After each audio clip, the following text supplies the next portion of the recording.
I recently published a poll on LinkedIn curious about your emotional trigger points. Now, as a consultant, I'm brought in many times to help unwind conflict, and what happens is that we get triggered.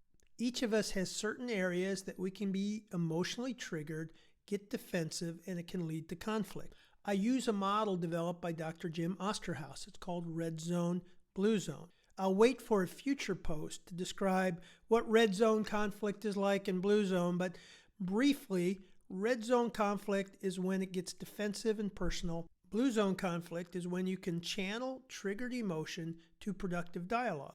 Psychology back to Maslow identifies that we have a few basic human drives. After years of experience with families that are dysfunctional, teams that are dysfunctional, organizations, Dr. Osterhaus boiled those down to 4 key trigger emotions that show up in most team conflict. The 4 emotional drives include respect and portraying competence, acceptance and being liked, command and a sense of control, and a feeling of vulnerability and the need to survive. When any of those 4 areas feel threatened, it can elicit a defensive response and lead to conflict. When triggered emotions lead to defensiveness and becomes personal, Dr. Osterhaus calls that a red zone form of conflict. When triggered emotions are channeled to more productive dialogue, he refers to that as blue zone productive dialogue. Now, it's interesting to me in the poll that I posted on the numbers.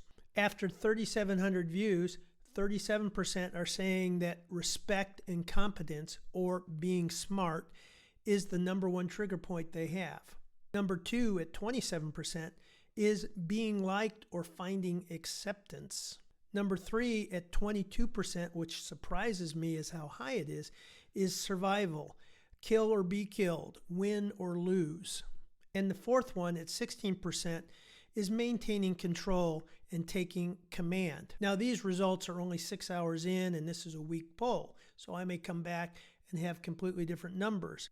Now, my number 1 red zone reaction is I get defensive when it appears I'm being disrespected or my competency is being challenged. I can even feel it rise up in me.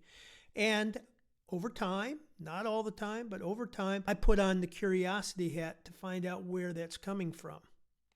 The second one for me, which is 3rd in the group so far, is taking control, being in command.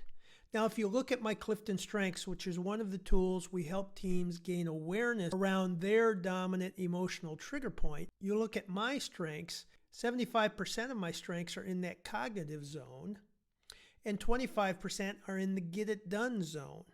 So it can look like when I'm in that triggered get it done zone, when things aren't going according to plan, I clamp down, become very directive, focused. It can feel blunt on the other side, or even critical, because I get that focused, got to get back on track, got to get back in control. Now, teams that build awareness and have language and permission around these 4 different emotional triggers do much better. We all get triggered. And when we do get triggered, we're not aware. We're in that emotional, what we call the amygdala hijack mode. And it's very helpful for someone to just use the word, hey, I think we're moving into red zone territory. Or, hey, let's back off and breathe and come back at this. Or, I'm not questioning your competence. I just need some more context to understand how you got to that. That language is so helpful. So when I work with teams, I typically use 3 different tools. I use Dr. Osterhaus's book, Red Zone, Blue Zone, to get the language around our emotional triggers. I use the Clifton Strengths and our ring and zone system to understand why I get triggered in a certain way and how to language towards that. And then the 3rd one is looking at behaviors and actions. So we use the 5 behaviors of cohesive teams assessment to look at fundamental behaviors around trust and distrust, positive conflict or false harmony, clarity or fuzziness, accountability, and whether we're all working towards the same ends or not. Depending on where a team is, we can use one or more of those assessments to help us really unravel and give knowledge and then build skill so that teams can go from what's typical, which is muddling along, to high performing. If your team is struggling, and quite frankly, remote work makes it more difficult to communicate well and not misinterpret one another. If you or your team is facing some of these challenges, I'd be happy to take a 20-minute call, just look at your situation and guide you to one of these tools or work with you to help you go from triggered reactions to channeled dialogue. I hope this helps. Take care.